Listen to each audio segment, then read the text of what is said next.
بسم الله الرحمن الرحيم الحمد لله رب العالمين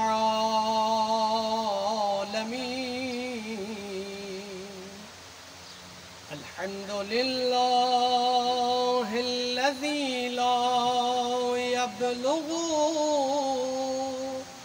مدحته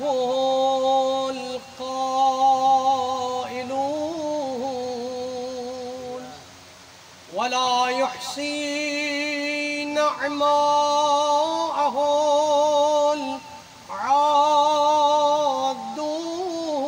العادون ولا يؤدي حقه المجتهدون الذي ليس لصفته حد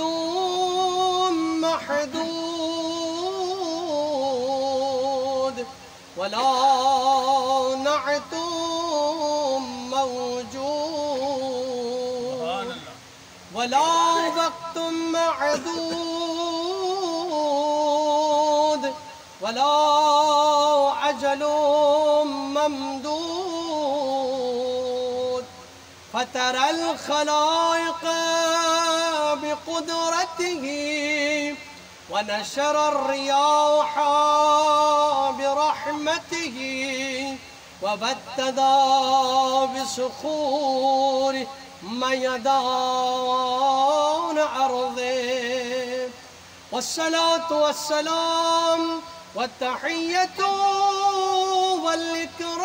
والإكرام على سيد أصل ما في الوجود سر الله في كل موجود نقطة دائرة الوجود صاحب لواء الحمد في مقام المحمود الخاتم لما سبق والفاتح لمن غلق المعلن الحق بالحق أبي القاسم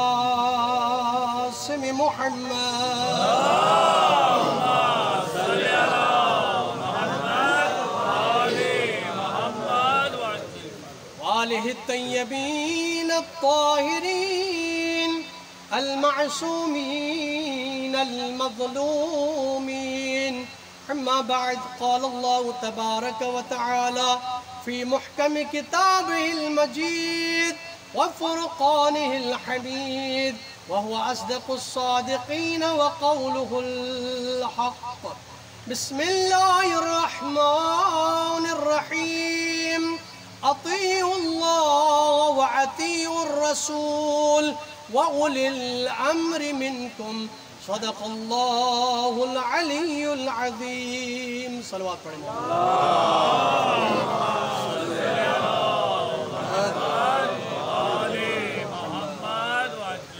عزیزان محترم سب سے پہلے آپ تمام مومنین کی خدمت میں ولادت باسعادت حضرت امام محمد باقر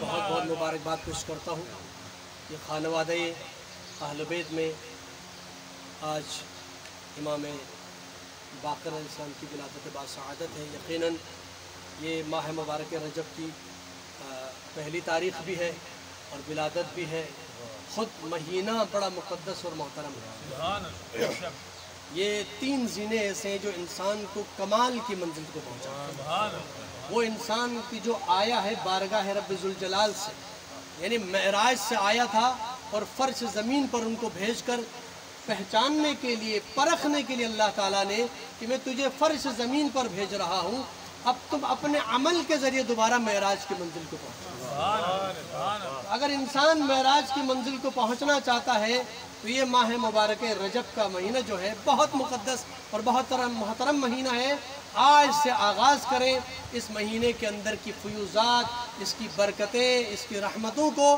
اپنے آپ اپنے وجود کے اندر سمائیں اس ماہ مبارکہ سے اپنے آپ کو متبرک بنائیں۔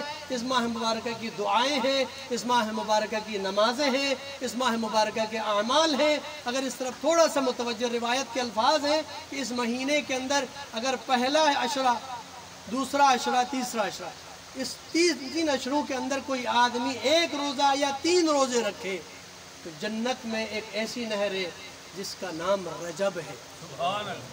یعنی انتہائی لذیذ ترین اس کا ٹیسٹ ہے، یعنی شہد سے زیادہ مٹھاس ہے اس پانی کے اندر، اس نہر کے اندر۔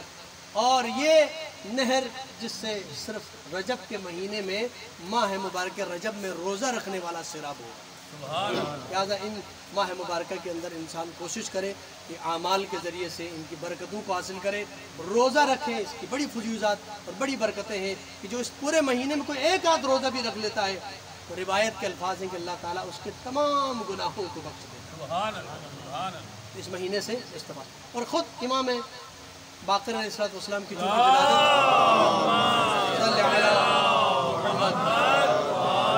آیہ مجیدہ کی تلاوت کا شرف حاصل کے چند معروضات اس کے ذیل میں بیان کر رہا ہوں۔ جب اللہ رب العزت کی طرف سے یہ آیت اتری اور رسالت مآب نے اس آیت کی تلاوت فرمائی تو حضرت جابر بن عبداللہ انصاری موجود تھے۔ انہوں نے کہا یا رسول اللہ اطیعوا اللہ، ہم نے اللہ کی اطاعت کی، اللہ کی پہچان کا حکم دیا، ہم نے اللہ کو پہچان کے اس کی عبادت کا آغاز کیا، اس کی عبادت کی۔ الحمدللہ اس کے بعد اطاعت رسول کا حکم آیا، ہم نے اطاعت رسول کی، آپ کی پہچان حاصل کرنے کی کوشش کی۔ لیکن یا رسول اللہ وَأُولِي الْأَمْرِ مِنْكُمْ سے کون مراد ہے؟ ہم نے اللہ کی بھی اطاعت کی، رسول کی بھی اطاعت کی، یا رسول اللہ ہمیں بتائیں وہ اولی الامر کون ہے، اب ہم اس کی بھی عبادت اطاعت کریں۔ اس وقت اللہ کے نبی صلی اللہ علیہ وآلہ وسلم نے فرمایا کہ وہ اولی الامر سے مراد یہ علی مرتضیٰ، علی ابن ابی طالب علیہ السلام ہے، اور اس کے بعد سارے ائمہ کے نام لیے۔ پر محمد و آل محمد صلوات صلی علی 12 اماموں کے نام لیے، اور جب امام محمد باقر علیہ السلام کا تذکرہ آیا تو کہا اے جابر میں تجھے ایک امانت دے رہا ہوں اور تیرے لیے آج میں دعا کر رہا ہوں کہ تجھے اللہ رب العزت اتنی طویل عمر عطا فرمائے گا کہ تو میرا اس فرزند کی زیارت سے مشرف ہوگا جس کا نام میرے نام جیسا ہے، جس کی صورت، جس کی رفتار، جس کی گفتار میری جیسی ہے، اس کا نام محمد ہے، اس کی زیارت کا شرف تجھے اللہ عطا فرمائے گا۔ یعنی جابر بن عبداللہ انصاری کو اللہ نے یہ شرف عطا فرمایا، اس نے 7 معصومین علیہ السلام کے دور کو دیکھا، ان کی زیارت کی، 7 معصوم۔ اور جب یہ بشارت ملی اور کہا کہ رسالت مآب نے فرمایا کہ جب تم اس میرے فرزند سے ملاقات کرنا تو اس ملاقات کے بعد میری طرف سے ان کو میرا سلام پہنچانا۔ یعنی اماموں میں سب کا مقام مرتبہ ہے، لیکن ایک امام باقر علیہ السلام ہے جن کے لیے خصوصی سلام بھیجا رسالت مآب۔ صلی علی جناب جابر بن عبداللہ انصاری کی عمر مبارک اتنی ہو گئی کہ آپ نے 7ویں معصوم کی زیارت سے مشرف ہو گئے۔ کہتے ہیں کہ آپ ضعیفی کی وجہ سے آپ کی نظر کمزور ہو گئی تھی، آپ بہت ضعیف ہو چکے تھے، ہر روز مسجد نبوی اور بیت شرف اہل بیت کے گھر کی زیارت کرتے رہتے تھے، اور اکثر منتظر دیکھتے لوگ کہ منتظر رہتے ہمیشہ، پوچھتے تھے تو کس کا انتظار کر رہا جابر؟ کہا کہ مجھے ایک امانت ہے جو پہنچانا ہے، اور وہ فرزند رسول جس کا نام محمد ہوگا، جب وہ دنیا میں آئیں گے تو اس تک میں نے ایک امانت کو پہنچانا ہے۔ اور جب جناب زین العابدین علیہ السلام کے گھر میں امام باقر کی ولادت، صلی علی محمد، امام کی جب ولادت ہوئی اس وقت، کیونکہ یہ اس وقت سے انتظار کر رہے ہیں، منتظر تھے، جب آئے ان کو بلایا اور جناب مولا کے امام باقر علیہ السلام کو اپنے آغوش میں لیا۔ ایک روایت کے اندر الفاظ ہیں کہ جناب جابر نے کہا ان کو غسل دے کے پاک و صاف کر کے مجھے دے دے، تو مجھے امانت پہنچانی ہے۔ تو اس وقت جواب امام آیا، امام سجاد کا جواب آیا کہ جابر کیا تمہیں ان کے لیے غسل کی بات کر رہے ہو؟ یہ آیے تطہیر کے مصداق ہے، یہ پاک و پاکیزہ دنیا میں آتے ہیں، یہ صرف بتانے کے لیے۔ کوئی بھی چیز پوچھی جاتی ہے اس کی وجہ یہ ہوتی ہے تاکہ وہ تاریخ میں نقش ہو جائے، وہ سوال اور جواب، تاکہ آنے والے لوگ اس سے سبق حاصل۔ ماشاءاللہ۔ وہ جو 7 معصوموں کی زیارت کرنے والا نہیں معلوم تھا کہ یہ ان کو غسل کی ضرورت نہیں ہے، یہ سوالات بتا رہے ہیں کہ اس کو تاریخ میں رقم کرنا۔ اب آئیے، انہوں نے اپنے آغوش میں لیا اور زیارت کی، اور امام علیہ السلام نے خود، امام باقر علیہ السلام نے ان کی زیارت کی کہ وہ میرے نانا، میرے جد کے صحابی ہیں۔ اس کے بعد پھر اس پیغام کو پہنچایا کہ آپ کو سید الانبیاء رحمت للعالمین محمد مصطفیٰ صلی اللہ علیہ وسلم سلام بھیجا۔ وہ ایمان کہ آج ہمارے پاس دین محمدی پہنچا ہے، آج ہمارے پاس رسالت مآب کے تمام فرامین پہنچے ہیں، ان کی سیرت پہنچی ہے، اسلام ہم تک پہنچایا ہے، تو سب سے پہلے جس چیز کا باقاعدہ طور پہ روایات کی، احادیث کی صورت میں جو سب سے زیادہ وقت ملا کام کے لیے، وہ امام محمد باقر علیہ السلام۔ صلی علی محمد۔ آپ نے اس مدرسہ محمدی کا آغاز کیا، اور آپ کا نام باقر کا مطلب یہ ہے کہ پھوٹنا، یعنی نکالنا، علوم کے چشمے بہانے والا، یعنی کہ وہ علوم کی جو بند ہو چکے تھے، جن کے دروازوں کو بند کر دیا گیا تھا۔ یعنی روایات کے الفاظ ہیں کہ تاریخ آپ اٹھا کے پڑھیں گے تو رسول اللہ کی حدیث سنانے پہ پابندی تھی۔ تاریخ اٹھائیں، رسول اللہ کی حدیث سنانے پہ سخت پابندی تھی۔ کوڑے، حضرت ابو ہریرہ کو کوڑے مارے گئے، روایتیں حدیث بیان کے کوڑے مارے گئے، روایتیں بیان نہیں کرنا، جو بھی ہدف ہو۔ ایک ہدف یہ بیان ہوتا ہے کہ ایسا نہ ہو کہ لوگ قرآن چھوڑ کے حدیث کی طرف چلے جائیں، ایک ہدف تھا ان کا۔ جا کر کے عمر بن عبد العزیز کے دور تک حدیث بیان کرنے پہ پابندی تھی۔ عمر بن عبد العزیز کے دور میں آگے حدیث پر پابندی اٹھائی گئی۔ امام باقر علیہ السلام نے اس تمام علوم کو جو باب العلم اور مدینۃ العلم نے بھائے تھے، ان علوم کو ایک بار دوبارہ دنیا کے سامنے پیش کیا، ان کے چشمے بھائے اور لوگ سیراب ہوتے رہے۔ اور پھر آپ کے ہی فرزند امام جعفر صادق علیہ السلام، صلی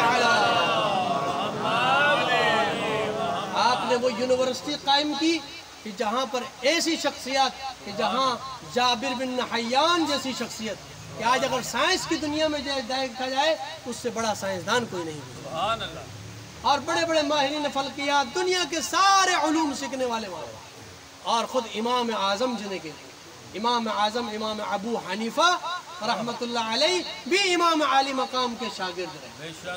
ان کے بعد بھی 4 مسلمانوں کے جو 4 امام ہیں، امام ابو حنیفہ، امام حنبل، امام شافعی، امام مالک، ان 4 اماموں میں امام ابو حنیفہ خود براہ راست 2 سال کہتے ہیں، لولا سنتان لحلق النعمان، کہتے ہیں کہ اگر میں 2 سال امام جعفر صادق کے ہاں پڑھتا نہیں، علم حاصل نہ کرتا، زانوی ادب طے نہ کرتا، تو میں ہلاک ہو جاتا۔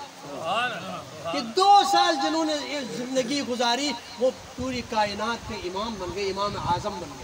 وہ خود جن کے پاس علم حاصل کرے، اس امام کا کیا مقام و مرتبہ ہے۔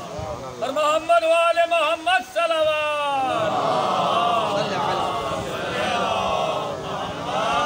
وہ امام جن کے مقام، وقت نہیں ہے کہ امام علیہ السلام کی زندگی پر گفتگو ہو جائے، لیکن چونکہ ولادت ہے اس لیے چند معروضات پیش کرتے ہیں۔ امام علیہ السلام وہ کربلا کے عینی شاہد بھی ہیں۔ کربلا کے واقعات خود امام سجاد نے اور اس کے بعد امام باقر نے بیان کی۔ آج کربلا میں بھئی وہ تو سارے شہید ہو گئے تھے، تو کس نے کربلا کے واقعات، ایک ایک واقعہ، ایک ایک لمحہ، ایک ایک گفتگو کو ہم تک پہنچایا ہے، خود امام نے پہنچایا۔ امام باقر کی عمر جو ہے 3.5 سال تھی کربلا کے واقعے کے لیے۔ اس کے بعد خود 35 سال امام سجاد کی ساتھ رہے، ان کی خدمت میں رہے۔ اس کے بعد پھر آپ کی امامت کا دور تقریباً 9 سال کا، 8 سے 9 سال۔ آپ نے زندگی گزاری، شام سے واپس آ رہے تھے، دیکھا کہ ایک پہاڑی کی طرف جو نا سفید پوش لوگ تھے جو پہاڑی کی طرف چڑھ رہے ہیں۔ جا کے قریب جا کے پوچھا تم کہاں جا رہے ہو؟ تو دیکھا کہ وہ عیسائی تھے، بڑے بڑے راہب تھے اس کے اندر۔ کہا کہ ہم اس پہاڑی پہ جا رہے ہیں۔ کیوں جا رہے ہیں؟ کہا کہ ایک ہمارے راہب ہیں جو سال میں 1 مرتبہ زیارت کرواتا، اور اس کی زیارت کرنے ہم سب اس لیے جاتے ہیں کہ انہوں نے حضرت عیسیٰ کے حواریون کی زیارت کی، یعنی کم از کم 400 سال کی زندگی گزاری انہوں نے، 400 سال کا عرصہ اس نے گزارا ہے۔ انہوں نے حضرت عیسیٰ کے خاص صحابیوں کو خود اپنی آنکھوں سے دیکھا ہے، خود عیسیٰ کے زمانے میں نہیں تھے لیکن ان کے صحابیوں کی زیارت کی۔ ایک ہوتا ہے نا تابعین، ایک ہوتا ہے تبع تابعین، جو صحابی کو دیکھتا ہے اس کو تابعین کہتے ہیں، یہ بڑی فضیلت ہے مسلمانوں کو۔ تو وہ اس کی زیارت کے لیے آتے ہیں، انہوں نے صحابی عیسیٰ کو خود اپنی آنکھوں سے دیکھا، ان کی زیارت 400 سال تو کم از کم مسلم ہو۔ امام نے کہا کیا کوئی شرط ہے کہ وہاں صرف عیسائی جا سکتے ہیں؟ کہا نہیں، کوئی شرط نہیں، کوئی بھی جا سکتا ہے، کہا میں بھی چلتا ہوں۔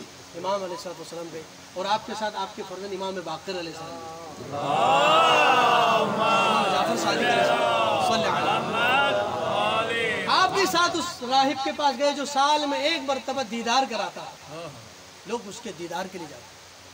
وہ دیدار کے لیے باہر نکلا، لوگ یہاں جمع ہیں، اس نے پورے مجمع میں دیکھا اور نگاہ اس کی اسی طرف ہو گئی، امام کی طرف، اور وہیں سے بیٹھ کے سوال کیا کون ہو تم؟ امت مرحومہ سے ہو یا امت محرومہ سے ہو؟ تمہارا تعلق کس امت سے؟ امام علیہ السلام نے کہا میں فرزند رسول، میں رسول اللہ رحمت العالمین کی نسل سے، اور میں امت مرحومہ سے، محروم سے نہیں ہوں، مرحومہ سے۔ اچھا، پھر دوسرا سوال اس نے پوچھا، کہا کہ یہ بتاؤ تم امت کے عالم ہو یا جاہل؟ سوال اس کا دیکھا، کہا تم عالم ہو یا جاہل؟ تو آج ہر آدمی اپنے آپ کو عالم کہلاتا ہے۔ خود امام کے جملے سے دو چیزیں واضح ہوتی ہیں، امام نے یہ نہیں کہا میں عالم ہوں، امام سے بڑا کوئی عالم ہے؟ اس دور میں امام سے بڑا کوئی عالم ہو سکتا ہے؟ وہ علم لدنی کے مالک ہے امام، لیکن امام نے یہ نہیں کہا میں عالم ہوں اپنے دین کا، کہا کہ میں جاہلوں میں سے نہیں ہوں۔ امام نے یہ نہیں کہا کہ میں عالم، کہا نہیں میں جاہلوں میں سے نہیں ہوں۔ ایک تو آپ کی عجز و انکساری نظر آ رہی، دوسرا اہم مسئلہ یہ تھا کہ امام اگر امام کہتے میں عالم ہوں تو پھر بھی انسان سوال کر سکتا تھا عالم ہے تو کس چیز کے عالم ہے جناب؟ آپ کس سبجیکٹ کے عالم ہیں؟ آپ فلسفر کے ہیں تو آپ کو لازمی نہیں کہ بایولوجی پڑھنا، عالم تو مختلف فیلڈ کے ہوتے ہیں، آپ دین کے عالم ہیں، آپ کس چیز کے ایکسپرٹ ہیں، کس علم کے ایکسپرٹ ہیں؟ تو امام نے یہ بھی نہیں کہا کہ کسی کو یہ شک ہو کہ کس چیز کے عالم ہے جناب، فلاں فلاں علم جانتا تو یہ نہیں جانتا ہوگا۔ امام نے کہا میں جاہلوں میں سے نہیں۔ اس کا مطلب نہیں ہے کہ کوئی بھی ایسا علم نہیں ہے جس میں کہوں کہ میں اس میں جاہل ہوں۔ اتنا بہترین جملہ آپ نے، اس کے بعد کہ میں کچھ سوال پوچھوں، آپ پوچھیں، اور آپ سوال پوچھنا شروع کرو۔ یہ بتاؤ وہ ساعت البحث، ساعت جو نا بحث، کون سا ساعت دنیا میں وہ جنت کا وقت کون سا ہے؟ امام علیہ السلام نے کہا کہ وہ دو ایسے لمحات ہیں جہاں پر جو ہے نا ہم جسے کہتے ہیں کہ صبح کاذب اور صبح صادق، ایک کہتے ہیں صبح صادق، ایک ہے صبح کاذب۔ صبح کاذب تو نہیں، کاذب جھوٹ کو کہتے ہیں، تھوڑا سا صبح کے جو نا صبح کی روشنی نمودار ہوتی ہے، اس کے بعد پھر گھپ اندھیرا ہو جاتا ہے۔ امام نے کہا یہ جو وقت ہوتا ہے یہ وقت جو ہے وہ جنت کا وقت، جسے صلاۃ اللیل بھی کہتے ہیں، جہاں پر نماز تہجد پڑھنے کا بہترین وقت ہے۔ جس انسان کو یہ وقت ملے اور اس میں وہ بیدار ہو اور خدا سے راز و نیاز کرے، جنت کا وقت ہے یہ، جہاں پر راز و نیاز ہو خدا کی بارگاہ میں۔ اگر انسان چاہتا ہے اپنے آپ کو بلند کرے دنیا و آخرت میں تو وہ صلاۃ اللیل ادا کرے، نماز شب۔ یہ لمحہ صبح صادق اور صبح کاذب، اس لمحے کو صلاۃ اللیل، اس کو کہتے ہیں صلاۃ ساعت الجنت۔ کہا اچھا ٹھیک ہے، تو یہ بتاؤ کہ آپ کا عقیدہ ہے کہ جنت میں آپ کو جو ہے نا میوجات کے بارے میں کوئی چیز کی خواہش ہوگی تو آپ کو کچھ کرنا نہیں پڑے گا، آپ خواہش کریں گے وہ چیز سامنے فرشتے پیش کریں گے۔ اس کی کوئی مثال دنیا میں دے سکتے ہو؟ بالکل۔ کہا کہ آپ نے خواہش کی اور فرشتے نے پیش کر دیا یا خود چیز سامنے آ گئی، کہا کہ دنیا میں یہ مثال ہے آپ کا وجود، امام نے فرمایا جب آپ کو پیاس لگتی ہے تو آپ اپنے ہاتھ کو حکم دیتے ہیں کہ گلاس اٹھا کے پانی پی لو، یا آپ نے سوچ لیا آپ کو پیاس لگی، آپ نے فرض کر لیا، آپ کا ہاتھ خود آگے پانی کی طرف بڑھ رہا ہے اور آپ پانی پی لیتے، سبحان اللہ، یا ہاتھ کو آپ حکم نہیں سبحان اللہ، آپ نے سوچا، ہاتھ نے اپنا کام شروع کر دیا۔ تو وہ پروردگار جس نے آپ کے وجود کے اندر اعضاء کو حکم نہیں دیتے، آنکھ کو کہتے نہیں کہ حکم ہو دیکھو، آپ نے ارادہ کیا دیکھنے کا، آنکھ نے دیکھ لیا۔ جو ہے تو یہی مثال دنیا میں ہے۔ پھر سوال کیا کہ یہ بتاؤ کہ آپ کہتے ہیں کہ دنیا میں آخرت جنت میں جو نعمات خدا ہیں وہ کبھی ختم نہیں ہوں گی، انسان جتنا کھائے گا اس میں کوئی کمی نہیں آئے گی، اس کی کوئی مثال ہے دنیا میں؟ امام نے فرمایا بالکل مثال۔ امام نے کہا یہ چراغ سے آپ سینکڑوں چراغ جلائیں گے، یہ چراغ پھر بھی جلتا رہے گا، اس میں کوئی کمی، یہ چراغ سینکڑوں چراغ جلائے گا لیکن اس چراغ کے اندر کوئی کمی، یہ چراغ پھر بھی چلتا رہے گا۔ پھر سوال، آخری سوال، ایک اور سوال پوچھا کہ یہ بتا سکتے ہو کہ آپ کا عقیدہ ہے کہ آپ کھائیں گے پیئیں گے جنت میں، جہاں انسان صرف انجوائے ہی کرے گا نا، وہاں تو کوئی عبادت اور نمازیں تو نہیں پڑھنی، وہاں انسان جو ہے لطف اندوز ہوگا خدا کی نعمتوں سے، آپ کھائیں گے پیئیں گے لیکن یہ کہ آپ کے لیے واش روم جانے کی ضرورت نہیں پڑے گی، جنت میں واش روم کا انتظام نہیں ہے۔ یہ کیسے ممکن ہے کھائیں گے اور واش روم نہ جائیں؟ کہ اس کی کوئی مثال دے سکتے ہو؟ آپ دنیا میں دیکھیں شکم مادر میں 9 مہینے بچہ رہتا ہے، جو کچھ ماں کھاتی ہے وہ بچہ کھاتا ہے، لیکن وہ کبھی اس کو واش روم جانے کی ضرورت نہیں پڑتی۔ محمد والے محمد صلوات،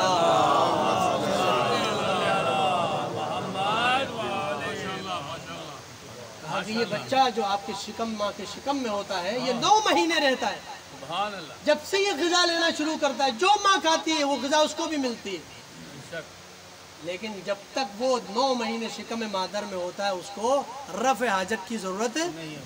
ماشاءاللہ، انتہائی متحیر ہو گیا اور اس نے مان لیا واقعاً یہ فرزند نبی ہے، اور نبی کا فرزند ہی یہ علم رکھ سکتا ہے، اور اس میں کے مقام و مرتبے کو اس نے جان لیا۔ وہ امام کہ جنہوں نے دریائے علم کو بہایا، وہ چشمہ کہ جس کو سیراب کیا تھا مولا کائنات نے، جس سے سیراب ہوئے تو لوگوں کو رسالت مآب نے چشمہ بہایا تھا، وہ امام باقر۔ ہر طرف جب ظالم حکمرانوں نے دیکھا کہ امام وہ ہے کہ جو ہر طرف علم، ہر طرف جو جملہ یہ تھا زبان پر کہ قال امام جعفر صادق، قال امام محمد باقر، ہر طرف علم۔ اس لیے کہ وہ زمانہ یہ تھا کہ بنو امیہ اور بنو عباس کی آپس میں چپکلش کا آغاز ہو چکا تھا، اور یہ آپس کی لڑائیوں میں مصروف ہو گئے تھے، ادھر وقت ملا امام کو کہ وہ علوم کے دریا۔ بس آخری بات کر کے میں آپ کی زحمتوں کو تمام کروں۔ امام کو ہے ابو قبیس میں موجود، جن کو رب کائنات نے وہ خانہ کعبہ کی بیت اللہ کی زیارت سے مشرف کیا ہے، اور جو نہیں جا سکے پروردگار کی بارگاہ میں دعا کرتے پروردگارہ ہم سب کو بیت اللہ کی زیارت سے مشرف فرما۔ بیت اللہ کے ساتھ ہی کوہ ابو قبیس، اس کی بڑی فضیلت ہے، لیکن ابھی کوہ ابو قبیس نہیں ہے، وہاں ایک بہت بڑا ٹاور بنا ہوا ہے، آپ جا کے دیکھیں گے بہت بڑا ٹاور بنا ہے بالکل حرم کے قریب۔ کوہ ابو قبیس تھا وہاں پر، وہ پہاڑی ہے، اس کی بڑی فضیلت ہے، اس کے پر نہیں جا رہا، امام وہاں پر موجود ہے اور خدا کی بارگاہ میں دعا فرما رہے ہیں۔ ایک شخص خاموشی سے بیٹھ کے سن رہا ہے کہ مولا دعا کر رہے ہیں، پروردگارہ میں انگور کھانا چاہتا ہوں، مجھے انگور کا طلب ہے، مہینہ اس وقت انگور کا نہیں ہے سیزن، انگور کھانا چاہتا ہوں اور مجھے لباس چاہیے۔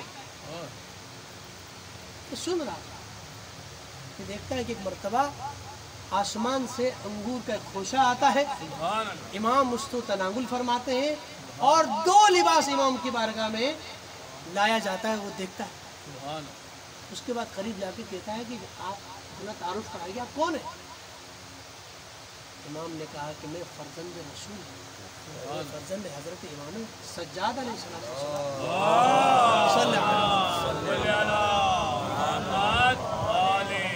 سوال سوال پوچھ سکتے ہیں امام کو کیا ضرورت پڑی تھی انگور کھانا، لباس منگوانا؟ فقط یہ بتانا تھا کہ لوگوں کے ذہنوں میں یہ تھا کہ جب رسالت میں آپ کے گھر میں فاطمہ زہرا سلام اللہ علیہا ہوتی تھی تو جنت کے کھانے آتے تھے،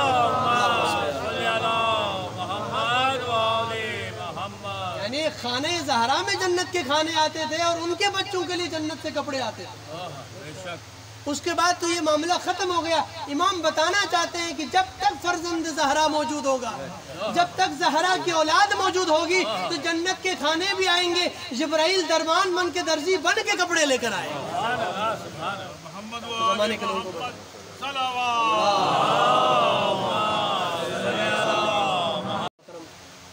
خدا کی بارگاہ میں دعا کرتے ہیں کہ رب کائنات حضرت امام محمد باقر علیہ السلام